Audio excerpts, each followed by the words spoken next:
Hi everybody, this is Taylor with Farmhand Flower Company, and today Manuel and I have made another trip out here to the farm to clean things up. You can see a lot of the grass has grown behind me, a lot of things have grown where he's working right now, especially over the pumpkins. We have a lot of Johnson grass and weeds growing in, so it's time to get in here with the lawnmower and clean it up since we had a lot of rain last week, and get some weeding done too here and there.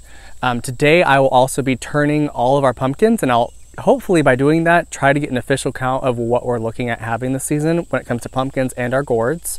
And then Manuel's going to continue maintaining over here in the flowers, and then he's also going to officially get these garden boxes built that we've been wanting to do for so long, since now our battery for our drill is finally charged. We meant to do that last time, but this time it's charged. So aside from that, that's what we'll be working on today.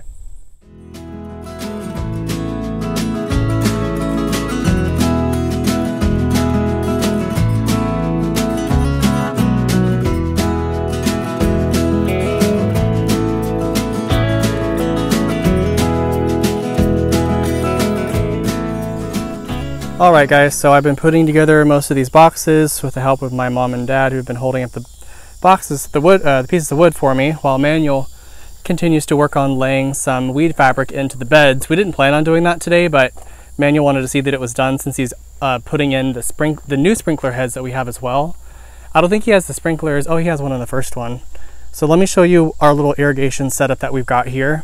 We started out with drippers, but we've moved to these actual Mr. Sprinkler sprinkler spikes that will emit a mist, but you can get several different toppers on them. You can see we have the green topper, but you can get several different kinds of toppers that do either 180, 360, all 90 degrees. You can do all kinds of things with these. You can make them like sprinklers. You can get extenders. There's just a lot of things you can do with the Mr. Sprinkler sprinkler spike. So he's running 2 per box. We'll probably do 1 in this one here for now until we get more planted where he's standing. All the brown tubing there is all of our old drip, so we can use that for other projects. He's working on the peony bed right now, while I continue working on setting up the rest of the 5 boxes we've got here. My plan, like I mentioned earlier, is to get into all of this mess and see if I can turn some pumpkins and also get a good head count of pumpkins. We do have a couple of our sugar pie pumpkins that are getting to about their mature size and they're turning orange, so I'm hoping we don't have any that are too premature, start of August versus, end of September. So if I get to it today, I will let you guys know kind of next how the pumpkins are looking. But for now, we are just continuing to work on this side of the flower area for when it's time to plant all of our bulbs and tubers this fall for next spring.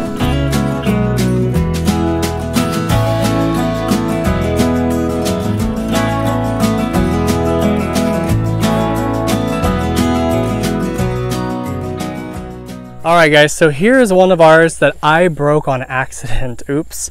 I was trying to go through this and see, first of all, how many pumpkins we're looking at, and second of all, if many of them need turning yet. They're still light enough to where they don't need to be all turned quite yet, so I'm going to leave the rest alone. I've only gone through a quarter of it.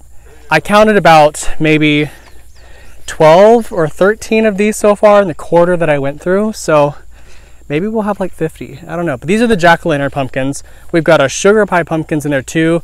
Compared to this size, the sugar pie pumpkins are about that big, and a lot of those are turning orange already. This guy should have gotten much bigger, but just wanted to show you. Doesn't he look nice? Good little decorative pumpkin for the beginning of August.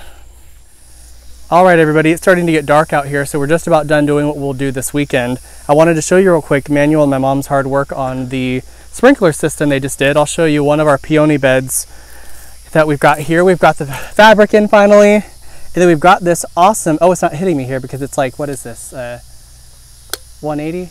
I don't know what this is. Basically, it's not hitting me because it's not a full circle, so I'm in the part that's dry. No, it is. But I'll show you guys real quick kind of what it looks like. My phone's gonna get all wet, but that's it. So there's that on those.